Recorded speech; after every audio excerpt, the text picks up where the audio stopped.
Welcome to the Vision Profiles podcast. Join us, two dedicated Apple Vision Pro users, as we dive into everything from hardware and software to apps and the latest updates in the world of Apple Vision Pro. I'm Marty Gensius, happen to be a faculty member at Kent State University, a podcaster, and an avid Apple product fan. And I'm Eric Bolden. I work in IT, but my interest is in finding interesting ways to share content, currently photography, plants and birds, and some panoramic sequences. And as our guest tonight, we have Drew Baumann, who is joining us. Drew is a developer with the Chroma Spatial Cinema app, and he's got good history and probably a similar history to a lot of us from what I've heard so far of how we acquired the Apple Vision Pro. So I think there's something here that anybody listening to the program can relate to.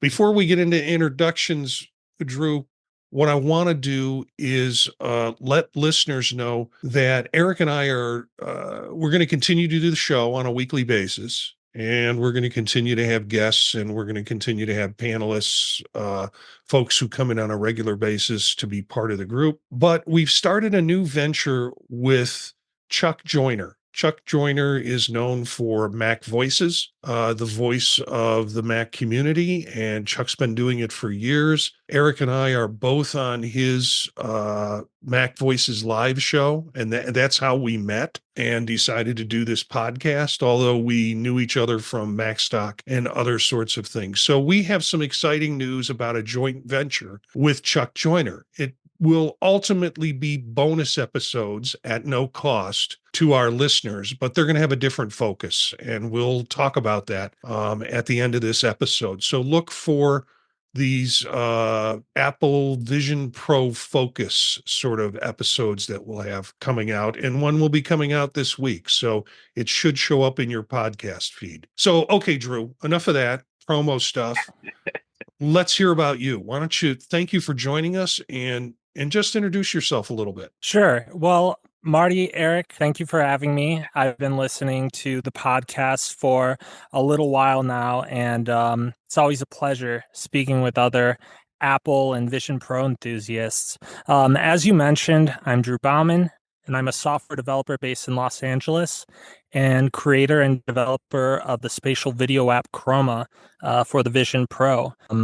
And I'm happy to be here. Well, good. We're going to talk about the app. I had gone into it, probably a couple of weeks ago, and then went into it again tonight and spent some time with it before we got into the episode. And curious about the development, curious about where it's going, and we can talk a little bit about some of the features of the app. So, but let's start with the news for this week, and kind of a thin week for news. I think maybe we're not going to see much happen until Apple starts rolling out more product, and then that'll be a reason for them to do news on all their different products. But a few very interesting things to start with.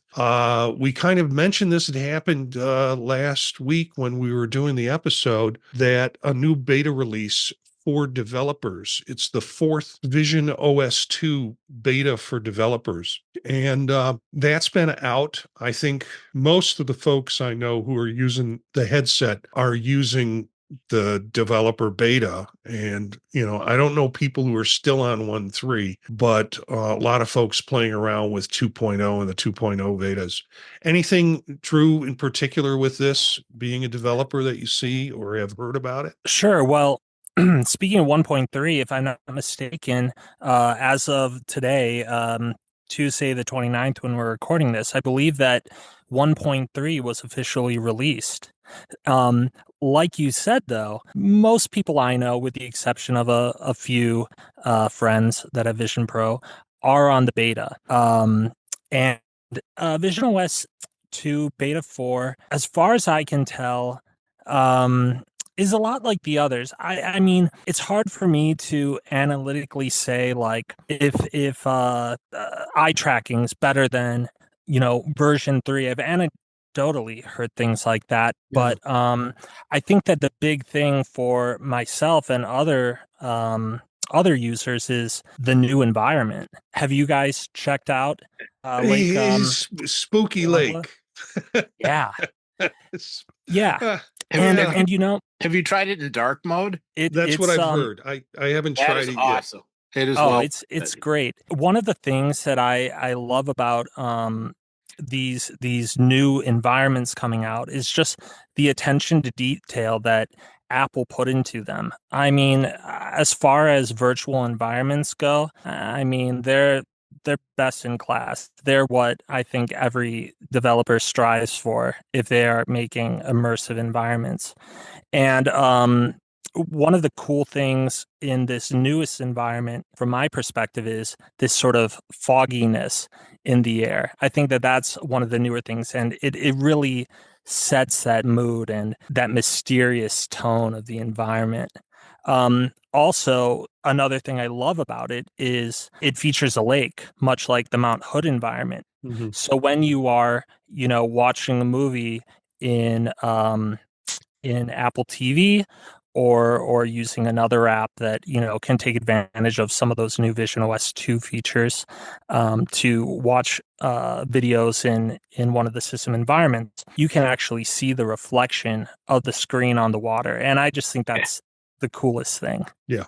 And you can I've seen that in cinema mode. When you go into the dark theater and you're watching something, you'll see the reflection, a little bit of the floor reflection of what's going on in the screen. I haven't loaded this environment yet. It's like all week long. I've got to get it in there and take a look at it, but I haven't.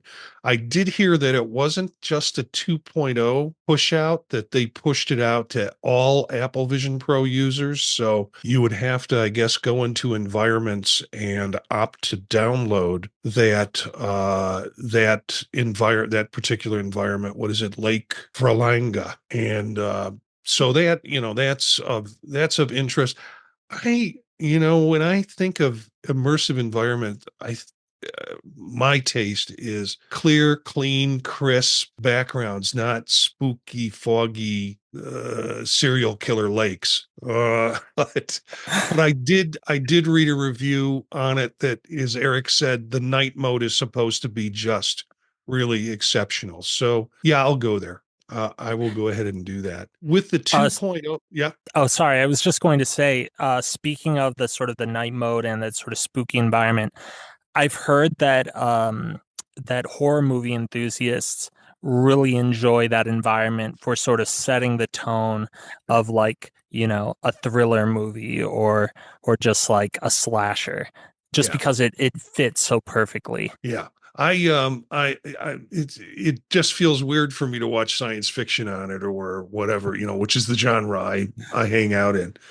There were some things in 2.0, a couple of what I do is you read the articles, and the article that we have here by Mac Rumor always kind of says the new, developer beta is out. These are all the things that 2.0 is going to let you do someday. And we don't know what really is going on with the developer beta. And I don't read the developer notes. I don't have the understanding of all of it. You might know more of it than I do from reading the developer notes, but I Sure. jump to the developer notes and see what's new or if there have been changes in apps. And some of that is clear to me. And then there are other things that look like it's more platform kind of things that they're doing that I don't quite understand. A couple of things that came out in this is, you have those compatible apps folder that shows up. Now you can go into that folder, grab apps, and move them out of there. Right. So Apple Mail was always defaulted into that folder.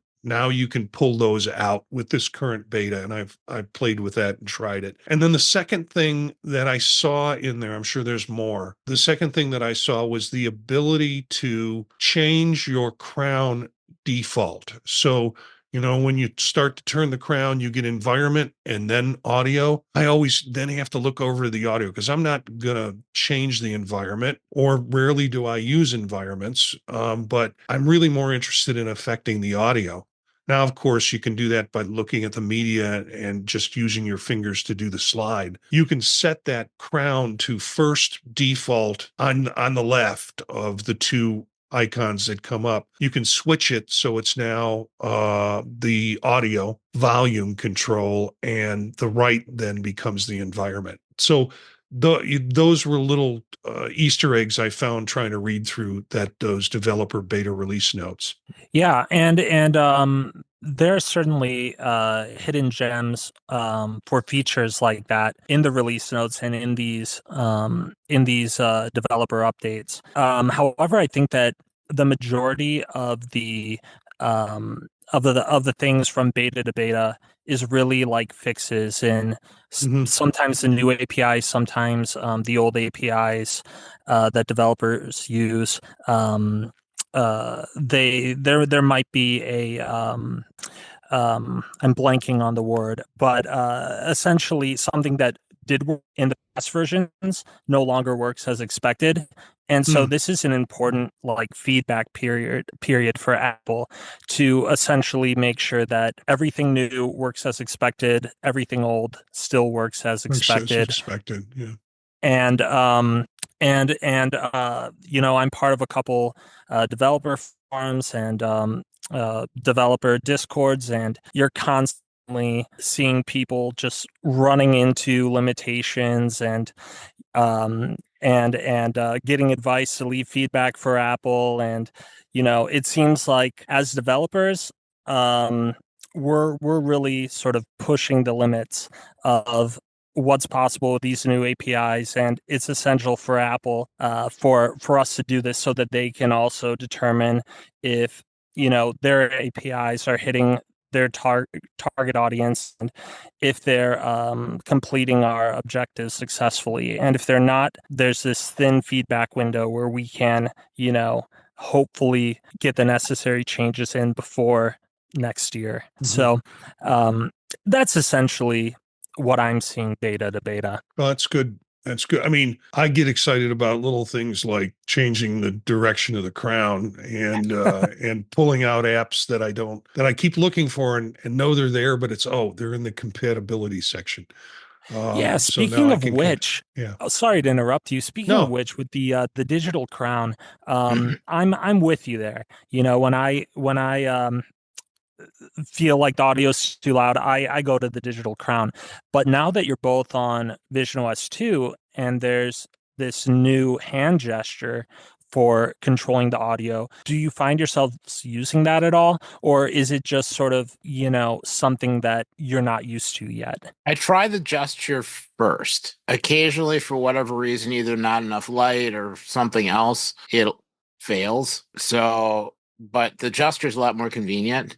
There's a lot more, you know, trying to reach above your head doing surgery to find the right buttons. And so it's nice to be able to just, you know, hold your hand out like a painter's palette and have some button show up and twist your wrist and have a different thing show. It's just cool. I think it's totally cool. I think the problem with it, at least in my finding, is that, you know, it takes a couple steps. It's not an instantaneous thing. Like if I jump into Apple TV or Chroma and the volume's off, it's too loud, you know, I want to instantly turn it down. And it takes a couple seconds. So instinctively reach up to the dial.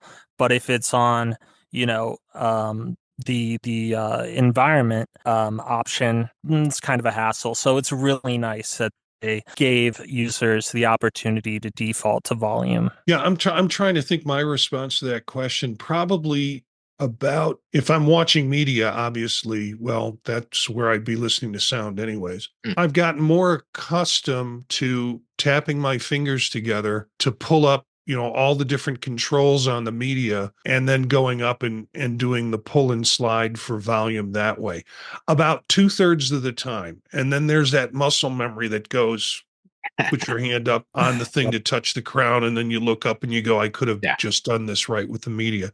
But about 2/3 of the time I'm using the new gestures and the new interface in media to be able to do that. So it would be wonderful if something changed and if we were just got accustomed to doing that using hand gestures, and then the button could be something digital crown could programmed, or options could be made for that to do something different.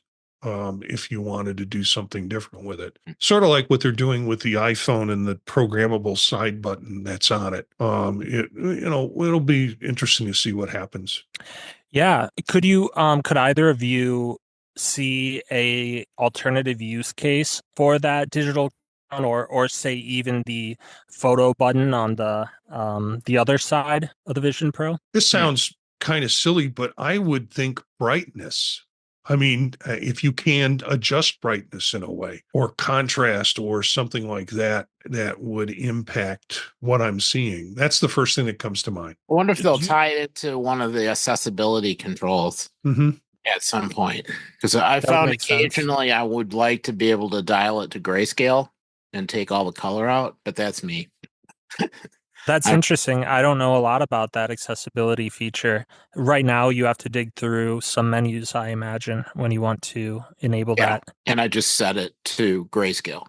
But there are times when I want it in grayscale. So are you imagining, say, like assigning the digital crown to sort of dial from grayscale to color, or vice versa? Or to be able to use the photo button to switch. I'm not sure which. And I think that we'll be able to, customize some of the controls enough that we'll be able to add something in there, even if it's not there now, either with an automation sequence or something else. So I'm not too worried about it. Let me ask you, you guys this as well. I know that we're really going on a tangent here with input, but how about using Siri? Do you guys find yourselves, using the command often? I do a lot of screenshot documenting. So yeah. Okay. Mostly because I haven't figured out another way to trigger a screenshot. Yeah. I believe what you do is you hold down the photo button and the digital crown briefly at the same time. Ah, okay. So yeah, if you hold them, watch.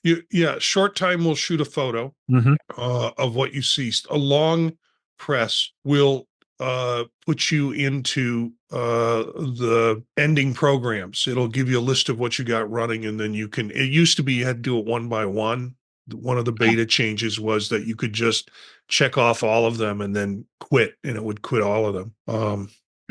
Because when things hang up with me, generally it's because I've got things going in the background that I forgot about, and we'll do that to kind of clean that out. That's my first attempt to fix it, and if that doesn't work, it's a reboot. But yeah, I forget about the S lady when I'm in that environment. I should be using, and I try to now use more dictation when composing, because even if it's a short response or a note, there's something about eye tracking in that keyboard that if I go to press to delete something, it winds up wiping out half the line that I wrote. So I will try to use more dictation for composing.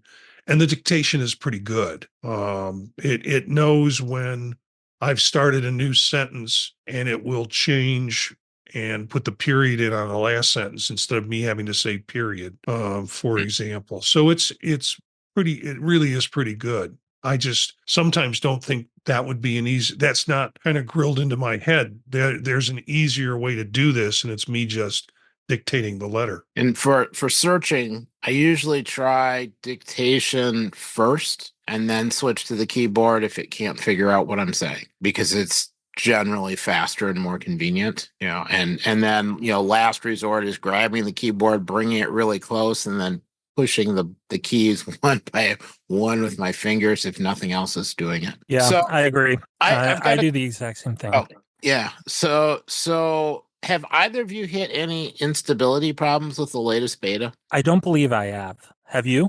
So I hit two of Oh. them. And one is that if I set my headset down and then go off and do something and then come back, I have to reboot. That just happened tonight, actually, for me when I was using Chroma.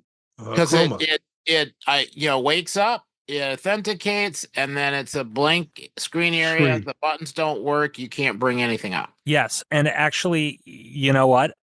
My first answer is incorrect. I too have run into that issue, and I actually know of a fix for it. If that happens to you again, what you can do is you can take your Vision Pro cover and you can place it in place so it's blocking your field of vision, and then take it off after you see sort of the low light warning. And if I'm not mistaken, that'll sort of reset whatever needs to be reset, so you're back in business. Okay, I'll give it a shot. Thanks. Okay, so a couple more news items, and then we'll get into knowing a little bit more about Drew and what Drew does. There was a review that came out from the UK, and it was in Macworld, and it was an interesting article. This guy talks about how getting a Vision Pro, trying it on, going through the demos, and then having it kind of made him rethink a lot about what he was doing with use and productivity, and how this could be helpful with those things. And I'm trying to see if there's did you see anything else in that? This was by David Price. He's an editor of Macworld. Thought there was a section where, there's some discussion of anxiety and the headset as well, and that some of his concerns didn't turn out to actually be the issue he thought it was going to be. Mm-hmm. I'm not finding it right now when I scan through it, but I've talked to a few other people who had some assumptions about how it would work and whether it would work for them, and just didn't even want to go in and try it. But then once they did try it later on, it worked a lot better than they expected. And when you go into an Apple store for the demo, they're willing to spend a lot of time to make sure that it fits as well as possible and try different things, and you can ask questions. So I think it's worth it to at least experience it for just about everybody. Yeah, the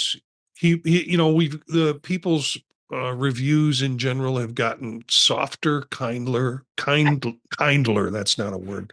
Kinder, and seem to be more Vision Pro positive than they were in the past in terms of Vision Pro negative kind of reviews.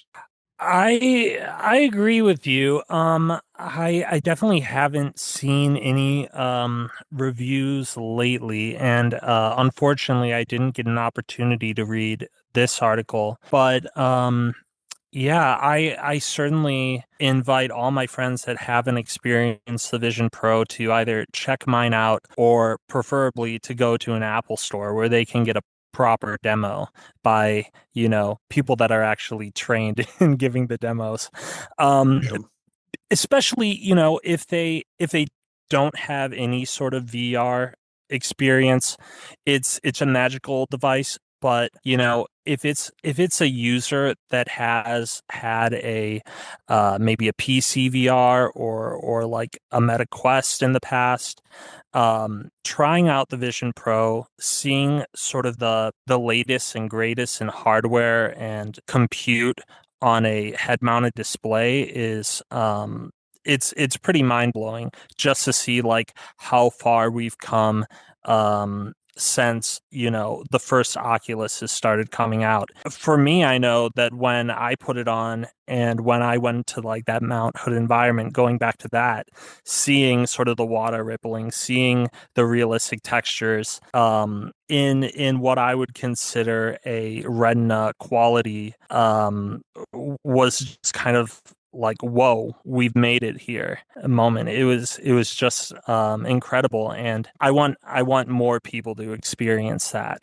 to see what's possible, to see what it's like going into a personal cinema and watching your favorite content on the big screen. It's an amazing experience. Yeah. A couple more articles, and then we'll move through this. Tactiles, I guess is the way it's pronounced.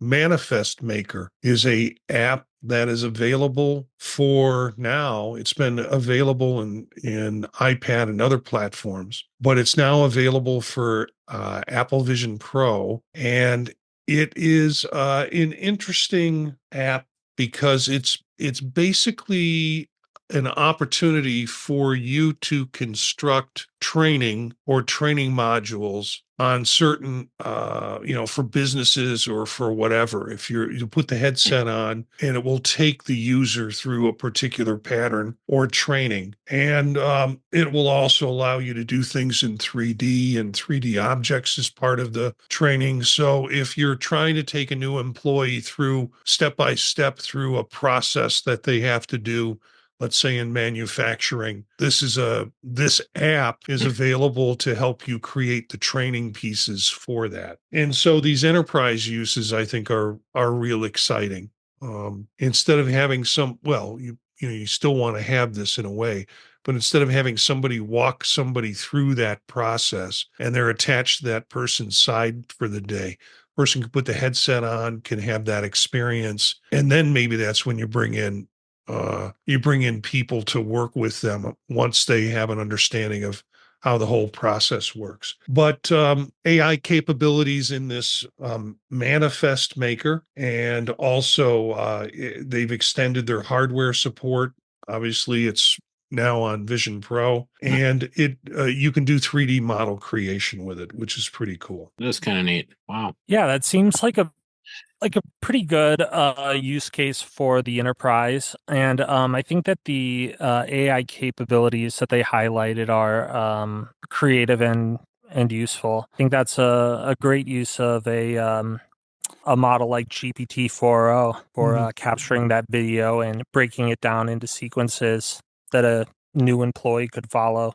Last article on from Apple Insider. This I got really excited about. And then I couldn't find the article once I saw it, but it was an article that basically says Apple is, when they're doing the hand scans, they're taking, I think it was 21 different points. So they're looking at every knuckle, every adjustment when they're doing that. And that might seem super extra creepy, but with that kind of data, you can create lots of different kinds of gestures. And the article that is an Apple Insider was future Apple Vision Pro updates could let users create their own gestures. And that I think is pretty cool. And they actually, it's a patent that they describe in this article that in the article, they talk about the different steps that this is being patented for. The idea that first thing, you have to identify what the gesture is going to do. Then you have to go through the steps of creating the gesture and showing that and recording that, and then assembling that into a functional, personally designed gesture. I think it's a pretty neat feature. Hopefully it makes it into, Vision OS 3 or Vision OS 4. Doubt we'll see it before then because it wasn't announced. But when I originally saw this news come up, it reminded me a lot of this this application I saw another developer create, which was a tool that would help other developers incorporate hand gestures into their apps more easily. I have not incorporated custom hand gestures into my app yet, but just looking at some of the Apple released demo apps that do highlight custom gestures, it looked kind of tedious, sort of programming, things like making your hand a heart, for example, or doing like a peace sign. It didn't look as intuitive to program it. And what this developer had done was created an app that would track your hands, and you could then demo what you wanted, say like a peace sign, or maybe like, the rock symbol with your hands, and you could capture that, and then you could export that format, and utilize this SDK the developer created to more easily integrate that gesture into your application. And so, whether a third party developer kind of comes up with this for developers to use, or Apple, builds it into their operating system, I'm for it either way. It sounds great. Yeah, it's nice to have better voice recognition and to have better, recognition and more diverse recognition of gestures. I think those two things together are just going to make everybody happier. It's a lot more opportunities to trigger things. So Right. before we get into, go ahead, Drew. Sorry, I was just going to say, and also, Eric, going back to your our prior discussion about input and accessibility, I think it also, the more options we have for input to enable custom actions, such as, for accessibility, the better. Well, before we get to find out, we talk about a few apps before we close out. I want to. And we definitely have to talk about Chroma. But let's find out a little bit about our guest. Drew, tell us a little bit about yourself and how you're using AVP and what other kinds of ideas you have for it. What are your favorite apps to play with? Sure. So I guess before we get into the Apple Vision Pro, I guess I can tell you a little bit about how I got into AR, VR, and mixed reality. I think my first introduction to it was probably around the time Google Glass got announced. And I was actually fortunate enough to go to Google I/O where it was announced. And it was a pretty amazing release. I don't know if you saw the video from it, but essentially it was a bunch of people packing into a helicopter or something like that, or a plane. I forget off the top of my head, but they all had the Google Glass on. They were skydiving. They were like landing at the event, and they were coming on stage, and it was pretty impressive. And then they showed kind of a vision of what this technology could be. And the vision they laid out was, augmented reality that could someplace replace phones in our lives and meld in with the everyday experiences in ways that were contextually helpful, minimize distraction, and ultimately you would be less reliant on your phone and looking down at a screen, and you could instead be making eye contact with people and ultimately be less distracted. Google Glass, as you know, was not that product, but it did get me interested in the space, and I found a lot of utility in the device. It was a lot of fun exploring it, and so I developed you had for a it Google bit. Glass. You had I Google did, Glass. and did I hear that you also experienced a Google Glass, Marty? Yeah, I was in a department where I had some money left over for technology, and they said you need to spend this or the university's going to take it back. And I said, well, tell me, what can I get? And the IT guy said, well, we can get you a set of Google Glass. I'm like, sure, why not? And I liked it. I mean, there were things I really liked about it. Touch was not as effective as it is now. It would be getting better, but I thought it was a very, very good utilizing it was very good. There's a creepy factor in it though. Sure. And so as much as I enjoyed it, I wasn't using it as a mobile device as I probably would have preferred to. Now, at least I can take my Apple Vision Pro on an airplane, and I don't get people thinking I'm creepy. So society has advanced a little bit. Yeah. But I have my Google Glass. It's sitting in the closet, and I can't get you can't get the app anymore. You can't get it to run. It's a foregone device. Yeah, you're right. I mean, there were certainly I could share with you a number of stories about awkward encounters. and just fun with the Google Glass. Yeah, I mean, at the end of the day, I thought that it was really interesting getting that first person video footage where you could use your hands. You didn't have to hold the phone and look through the phone at the event. You could actually experience the event. And I thought that that was a really nice feature. And one of the weird things I found with the Google Glass was that you could take these videos, but then there was a really awkward sort of experience of moving those photos to another device or posting it to social media such as YouTube, which Google owns. So that was one of the first things I developed for the Google Glass. Which was, being able to shoot video and upload it straight to YouTube. The other thing I really liked when using the Google Glass was its ability to navigate with Google Maps. So, I could be riding a bike and just get timely notifications when to take a left turn, for example. So those were my two main use cases of it.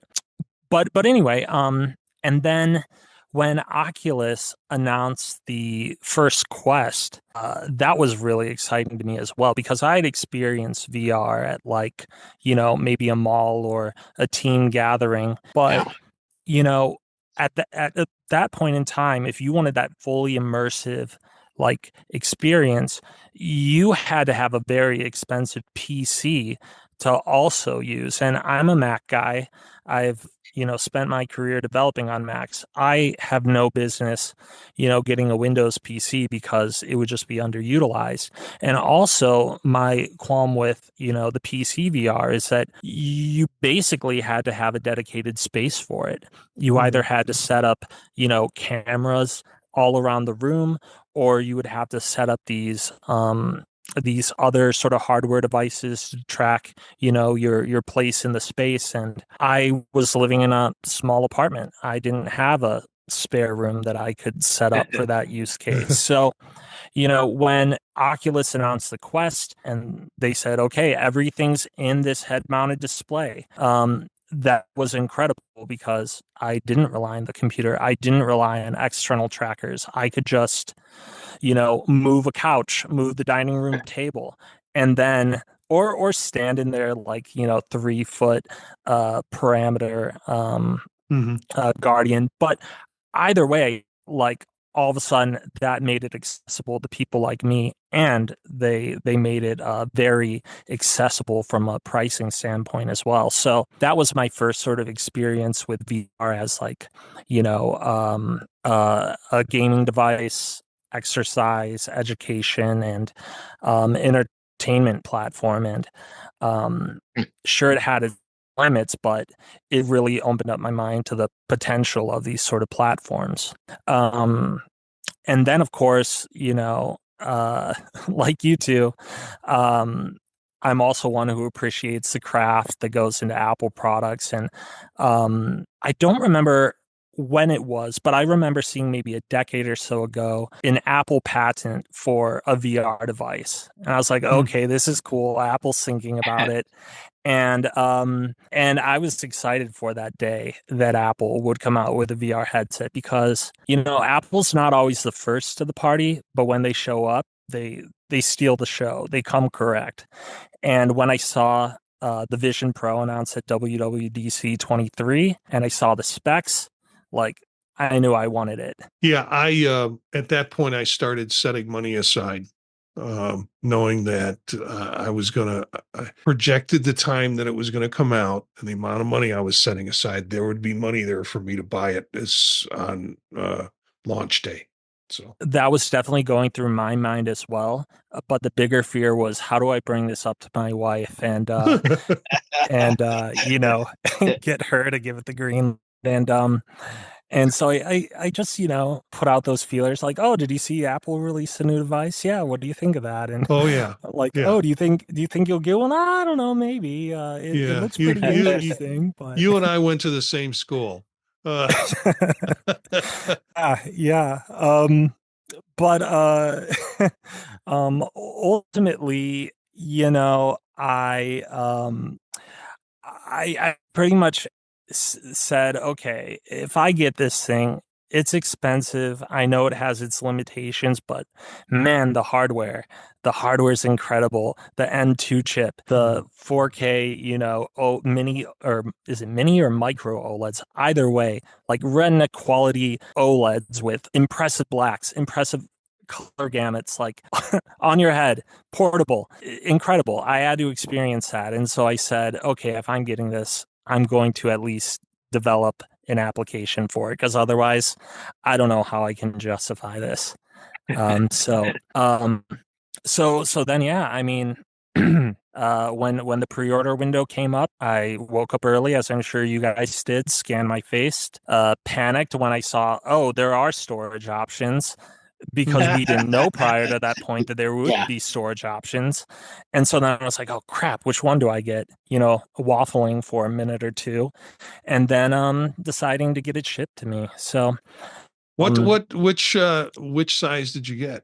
What was the storage that you got? yeah, I went with the 512. I had set up to get a 1 gigabyte, 1 terabyte. 1 terabyte, yeah, and said I'm probably overpricing this. And then something happened with my pre-order, and I canceled it. I ordered another one, but ordered it at 512. Okay. So that brought the price down a little bit with the lenses and all the other stuff that was going into it. So I figured I'd live with a 512, that there wasn't going to be too much entertainment I was going to do on it. And I wasn't going to do large video editing, and I certainly was not ready to do any type of app development on it. So I figured I could survive with the 512. And frankly, I'd live with it until the next version comes out or the next product comes out, and I'd have a more informed decision the next time. Right. And how has that been? How has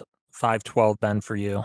I haven't had any problem. And then there have been some happy accidents that occurred, like when I switched from 1.3 developer beta to the 2.0. I had so much trouble loading the 2.0 that I said, screw it, I'm going to do a factory reset. So it wiped all the apps and all the movies off, and I had to go back and add things in. And I haven't added in as much as I've purchased in the past to fill it back up again. So it's a little bit more controllable. So I had plenty of space left over even before I did the great factory reset. So yeah, when I originally ordered it, I ordered the small one, was having trouble justifying it, trying to get 3 people to agree to buy in with me.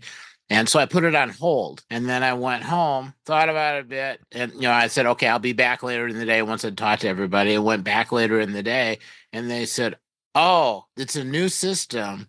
And the person who said, yep, we put this on hold, didn't do it right, because they couldn't do it that way. They needed to do it a different way. And then it really would have been on hold. So it's not on hold. But we have this 512. You can have that one instead of the smaller one you actually ordered, which is how I ended up with a case. Because they said, well, we'll give you a deal on the case to make up for the fact that we didn't hold it. Okay, well, that's a compromise. I didn't realize Apple stores were doing that kind of wheeling and dealing. Well, I mean, it really should have been on hold, and they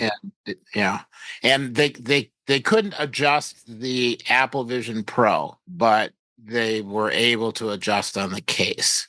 And since then, they fixed the problem. So putting it on hold works, and everybody knows how to do that. So I don't think you'll be lucky enough to get that deal, but it worked out well. So I have more space that I haven't really needed to use. Although there have been times I've wanted more stuff local. I should have had more stuff locally when we did our last demo. That would have helped instead of just reformatting But it's nice to be able to have movies on the device if you're traveling, because trying to get it later is difficult. Mm-hmm. Absolutely. I've certainly, been in my seat on the airplane on the runway and scrambled to try and download some last minute episodes, and that's not fun. Or my kids panicking, and I'm like, okay, quick, can I somehow get something off of YouTube in time? And It's not fun. It's always good to plan ahead. So you started developing, and what attracted you to the idea of developing Chroma? Great question. So traditionally, as far as development goes, I'm a full stack web developer. I also have an eye for product, and when the Vision Pro came out, I thought that the big feature of it was video consumption. I mean, I think even Tim Cook said that he watched the entire final season of Ted Lasso on it, and I can see why. It's a terrific experience. And let's see. I also played around with some Apple Arcade games when it came out. I tried out every video app because I enjoyed the Apple Plus app so much, and I ultimately wanted that Apple Plus quality app, but I wanted to be able to watch my own content on it. Yeah. And so Plex at the time, they enabled sorry, let me reverse a little bit. Plex, if you're not aware, is like a personal content server. So you could think of it like Netflix for your personal content. So Plex, Jellyfin, there are a number of like personal servers like this, but Plex is probably the most mainstream. And Plex has an iPad app that they enabled to work with the Vision Pro.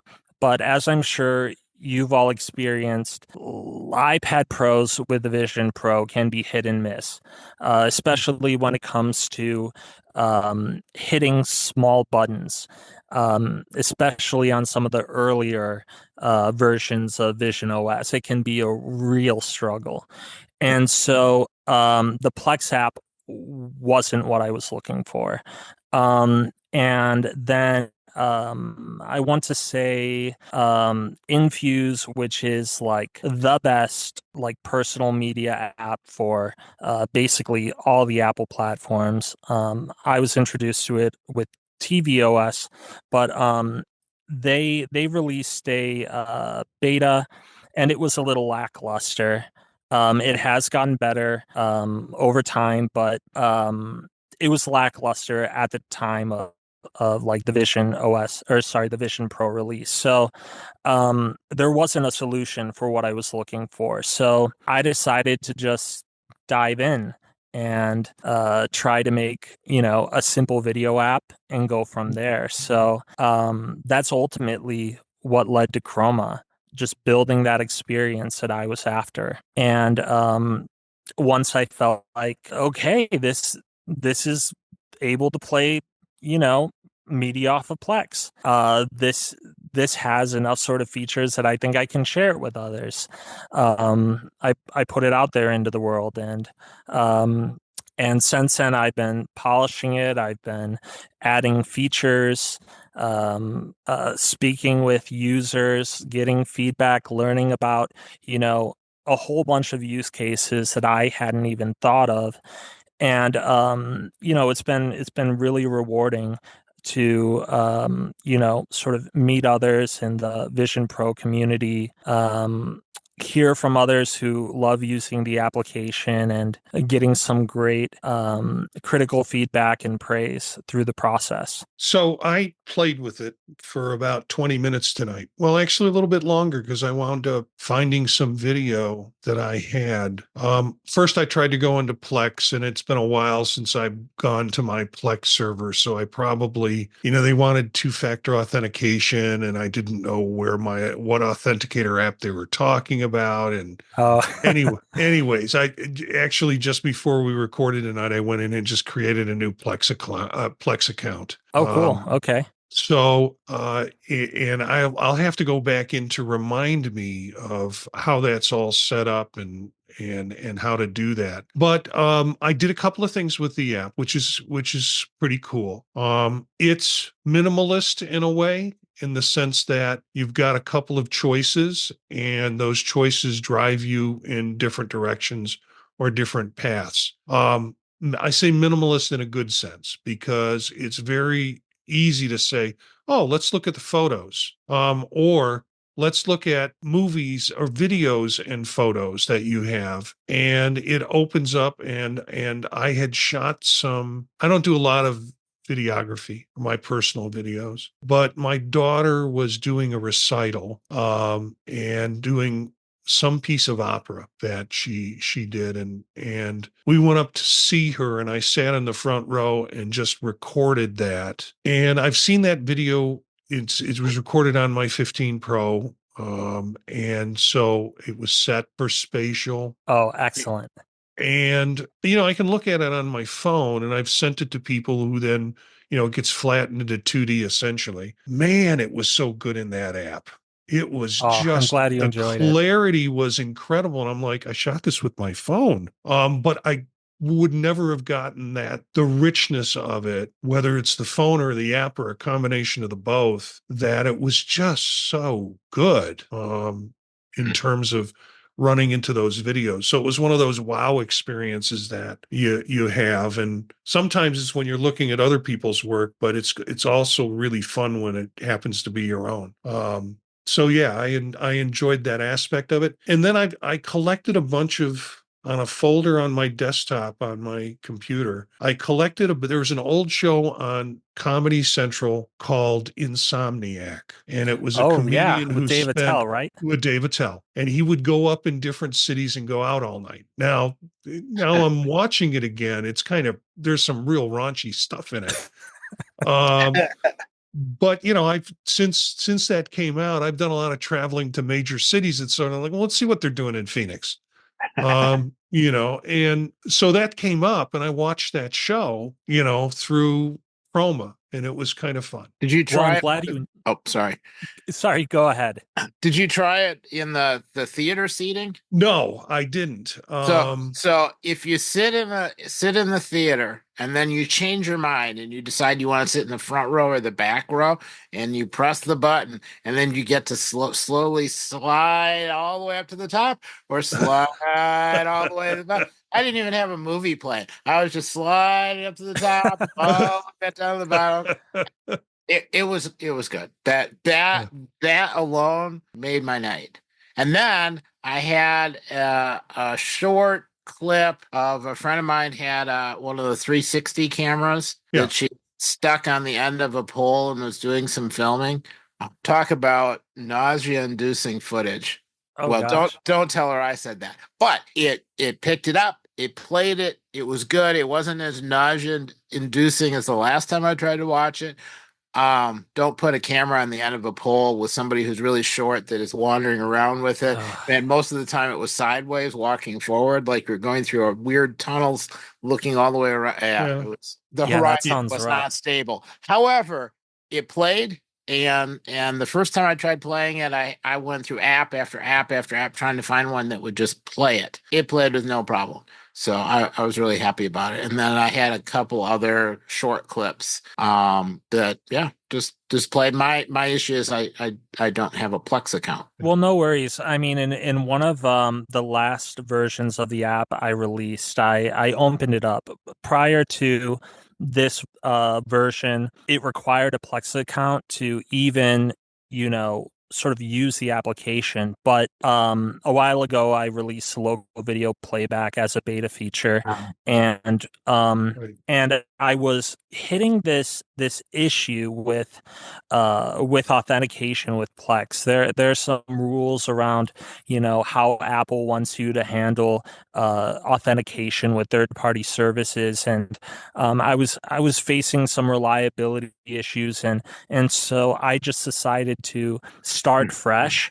And what that became was sort of changing the whole user experience to no longer rely on Plex, but to instead sort of allow the user's first experience to be, okay, open up, videos from your files app, from your camera roll, or input a streaming, video URL. That way it's accessible to everybody from the get-go. And if you want, then you can go into the settings and you can add a service like Plex. In the future, I might have more services, but Today it's Plex. And Can I yes. can I ask a question about that? And it was unfamiliar to me. That last option where I clicked on it and it said put the URL in, and the file extension on it I had never seen before. It was M something. Yeah, Can you explain that to M3U8 if me I'm and not maybe to mistaken. listeners? Yeah. Sure. Well, I am by no means an expert on the format, but my understanding is that it is the sort of the streaming format of choice by Apple. It's for an HLS stream. And the way it works is it essentially streams the video in chunks. So like say when you're watching, a video on Disney Plus or Max or Apple TV Plus, they're not just sort of giving the player a URL to like an MP4 contained video, for example. They're sending this HLS stream. And the reason they do that is because based on the location you're in and your bandwidth, you might be able to get something that's a really high quality, or you may be limited.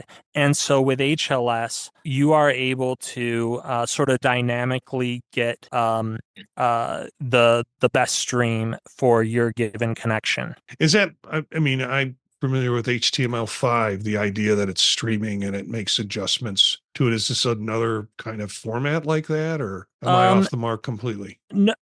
I if I'm not mistaken, HTML5 video works with this format. Yeah. Okay. All right. I could be mistaken. It's been a minute since I've worked with HTML5 video, but I do believe it works well with this format. And if I'm not mistaken, that is yes. I'll just say yes. It definitely does. I will go in and try it. I'll go into Chroma and try it.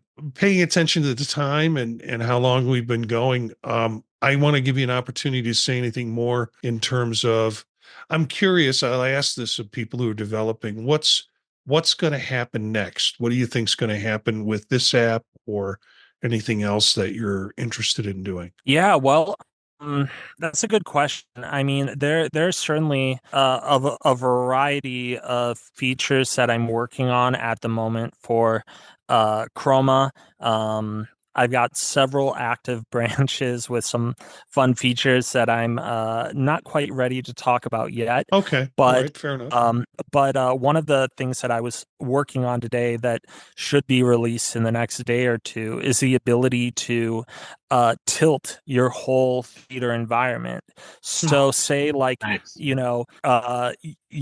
You finally get some downtime, you want to lay back and watch a movie. If you're in sort of a theater environment, you either need to prop yourself up so your neck is kind of, tilted so you can see the screen, or you need to sit up. I've gotten a request from a number of users that, they'd like to lay down all the way.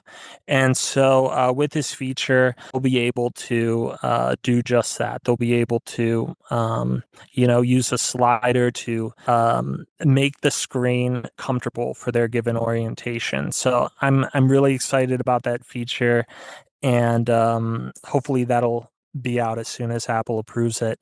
Other than that, I mean, I'm excited about there's some random ideas I have out there that oh man, I don't know what I want to share because Yeah, the question I don't is want if to put you on the I'll get spot. to it first or somebody else will. Yeah. Yeah. I get that. One of the things I'm hopeful for, I'll say this, one of the things that I'm hopeful for is that in the future, Apple releases some form of controller so that you can so that you as a user can play more immersive games. Because I think that right now, like the gaming atmosphere in the Vision Pro it still feels very 2D. Yes, there are some really cool experiences like the virtual pool, where you can, play pool with other people via spatial personas. I think that that's awesome, but if you compare gaming on the Vision Pro to the Quest platform, it's dramatically different. And Mhm. I'm not sure if you guys have, played a shooter in one of those games or Yeah, like I've played I've like got Super I Hot or had a something. Quest 1, 2, and a 3. Sure. And the 3's kind of sitting in the closet since I got the Vision Pro, but yeah. Well, I mean, just seeing the fidelity of the Vision Pro and the quality of image that it's capable of, I can't wait to see some of those sort of experiences on the Vision Mhm. Pro. And I think that one of the things that limits developers from creating those experiences right now is an input that would work well with locomotion for the user from getting from point A to B, Yeah. from doing certain actions, and so I hope that there's more development in that area. Well, we won't say goodbye yet, but thank you for the story. The app is Chroma, and I've been enjoying it and playing with it. And we're really glad to have you here. Invite you back anytime you want to Well, come thank back you. and join us. But I had a couple of things that I wanted to talk about. We always said we're going to start doing apps that are helpful for work. Originally I got into this and I'm going to turn this into a productivity device. I'm going to wear it all the time and it's going to be my productivity device. So I've always been interested in trying to find productivity apps, and I like to find ones that fit Apple Vision Pro as well as other platforms that I might use it on. And one that I came up with was TaskFlow. TaskFlow is a task and checklist app, and I can figure things out in the morning, do it on Apple Vision Pro, put the headset down, come to my desktop, and it opens right up, and I can do that, use that same sort of checklist calendar format that it provides. There's been some changes. I'm playing around with going back to reminders, because reminders now shows up in calendar. That's a new function of the latest Mac OS, that you can, those things, and I think also the iOS, that they're more tightly connected now. And so I'm always in search of some good app that will work, particularly if it's integrated in calendar, and it will. I will marry it if it's also integrated to my email. So that's part of my workflow. Comes out of the email, goes to my calendar, goes to a task list, and if all that can happen, TaskFlow does a pretty good job of that. Do you have anything up there, Eric? I see that you put. Yeah. So oddly enough, in Fuse, a video player, my one big annoyance is it doesn't really have a native Apple Vision Pro app. You have to use the iPad version of it. But what makes it work related is I use it. A lot of times you can go to a conference. For a while, there were a bunch of virtual conferences, and then after the conference, you can get the video from the conferences. And a bunch of the technical conferences, you need to watch the videos a couple of times to kind of get a good feel for how to do it, or try it out and step by step and pause and stuff. And so I've got a Mac Mini sitting in my basement, and when I get videos from a conference, I just put them all in a folder, label it, stick it on a drive on this Mini. And then I have an Infuse player on my Apple TV, on the phone, on an iPad, and the Vision Pro, and I can pick a session that I'm trying to watch, download it to all the different devices I want to watch it on, and it will synchronize with iCloud, so you can keep track of where you are in the watching. And I can, watch it on Apple TV. I get tired, I pause it. I can, watch it while I'm at the coffee shop. I can watch it, if I get just a little break sometime on the phone. And you just switch from device to device. When you actually have to try the thing, then you set it at the computer and you can bring it up, same sort of thing. So it's sort of a weird use, but I have to say that the new environment in dark mode with the infused player with a session on it, you can blot out everything else that's going on, just focus on that one session, watch that, that was kind of Yeah, nice. I'm going to step up for our guest, because he might be too humble to step up himself. But that sounds like a Plex, solution Use case. is Yeah. Plex. Yeah. It's a Plex use case, and then you can watch it on Chroma. Once you get that set up. Which could be really nice. And to be fair to the Plex people out there, the only reason I didn't switch to Plex is my network speed to the outside world was infinitesimal. It was measured in kilobits per second. Ooh. So I needed to have everything local in the house. And so I never set anything up going anywhere else. Now I have a faster network. So maybe, I don't Yeah. necessarily have to download to every single device and carry it all with me. I can maybe have it available remotely. So, so you are giving me a new, and I really like being able to change seats. I have to say it may seem like a little thing, but that's something that always bugs me, how far I am away from the screen. And I don't know if you've noticed, if you shoot video footage on the iPhone 15, the distance you are from the video or from the subject you were taking the picture of affects how far away you kind of need to be away from it when you're watching it. Otherwise, it kind of distorts. It either sticks out of the screen or whatever. So being able to change seats makes a difference in how the video seems to look. So I have a bunch of video I want to test and see if just changing seats takes care of, the fact that sometimes I'm right next to the plant, sometimes I'm a fair distance away from the poison ivy, and I'm sort of looking forward to it. Well, please follow up and whether or not you use Chroma is entirely up to you, but if you would enjoy watching your content in a couple immersive theater environments, I think it's a great experience. Yeah, just from watching my daughter's recital, it's really pretty cool. And Marty, next time you'll have to watch it in the theater. I have a smaller, intimate theater, and then an IMAX size theater as well. And if you do revive your Plex server, with episodes of Insomnia or anything else, you can very easily navigate TV shows or movies, by season, episode, with artwork or thumbnails or all that jazz, and it's a pretty good experience as well. I'm going to talk about two kind of enjoyable apps that are out there for our listeners. This is new. This came up as a news story, and then I followed it down and then got the app and played with the app. Fly, FLY, and it was released. It launches in Vision Pro and also MetaQuest, and what it does is it gives you a Google Earth VR experience. Now, I've spent a total of 10 minutes in it, and I first opened the app. You get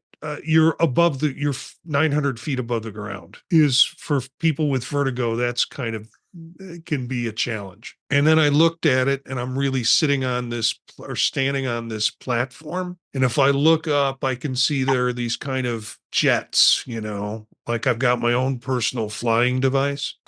The app has you set it up, and it has a movement is triggered by where you're looking and how you're looking on a target that's in front of you. So if you want to move in this direction, you look at the target and turn to the left, or you look at the target and turn to the right, and you will start floating in that direction. When that movement starts happening, it's the same sort of feeling I have about being in a hot air balloon. It's like it's just too small of a platform. Beautiful views. And I went in and looked at potential other cities that they have.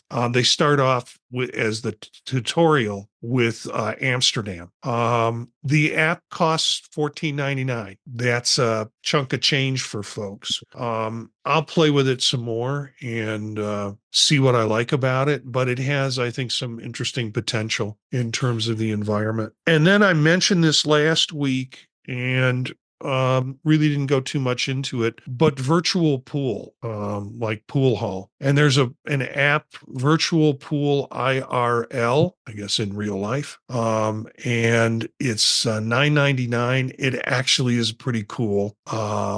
You can put it in different environments. You can, the reflectivity off the pool balls are pretty cool. I mean, they have that up. And then I found, while looking for it, I found another one called Vision Pool. It's half the price, but I'm not sure it has the level of flexibility that you can do in Virtual Pool, IRL.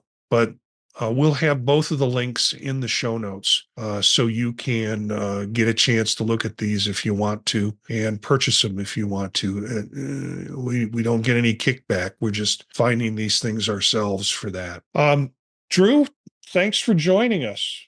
I will have a program to edit here, but I'll take out the stumbles and the fumbles as much as I can. But lots of good information today, lots that you have shared with us about Chroma and Chroma Spatial Cinema.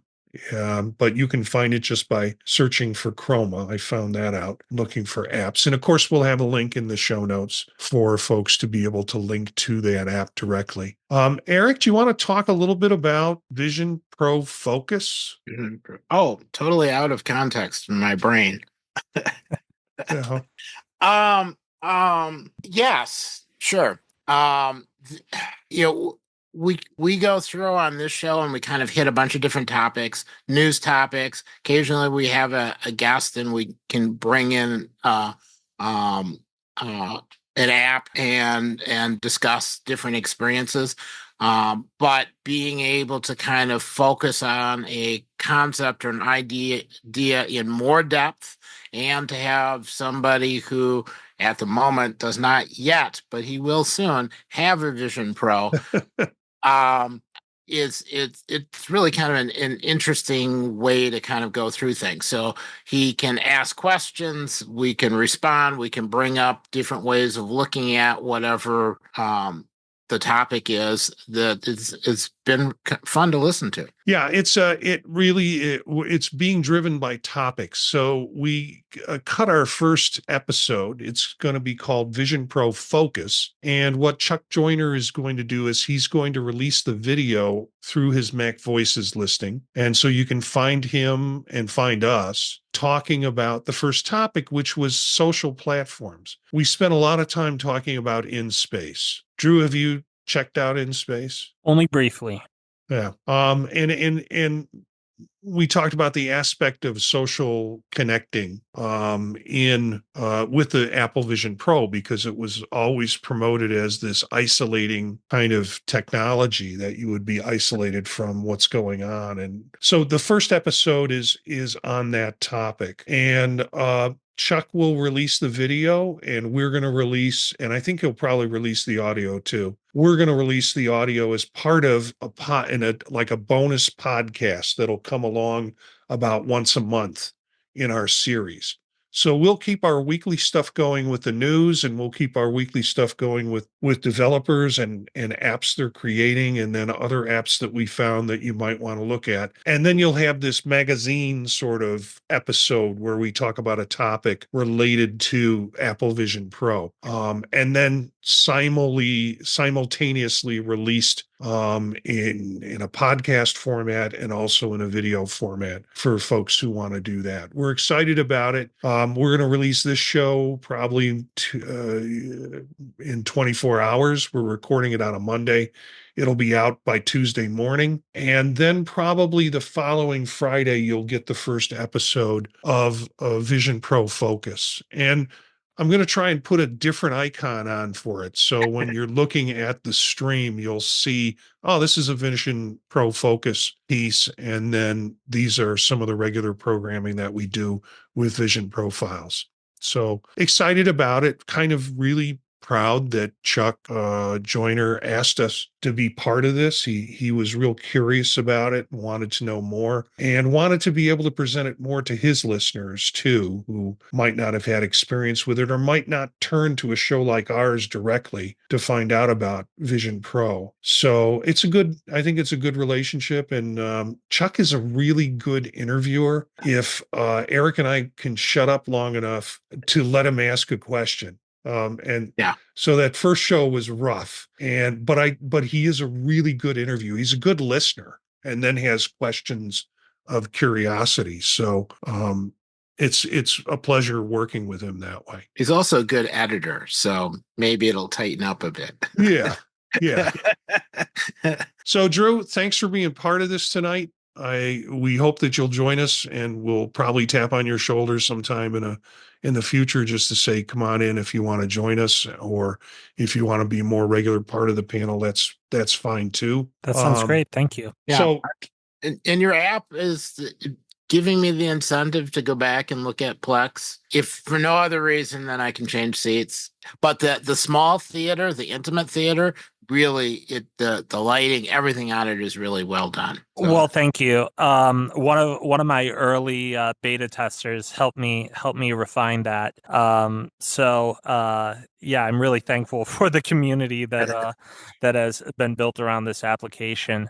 Marty, Eric, thank you again for having me. And Eric, I just wanted to say too, if you don't want to use Plex, you can always access, your files from like a Samba share or from your nearby computer through the Files app with the application as well. Okay.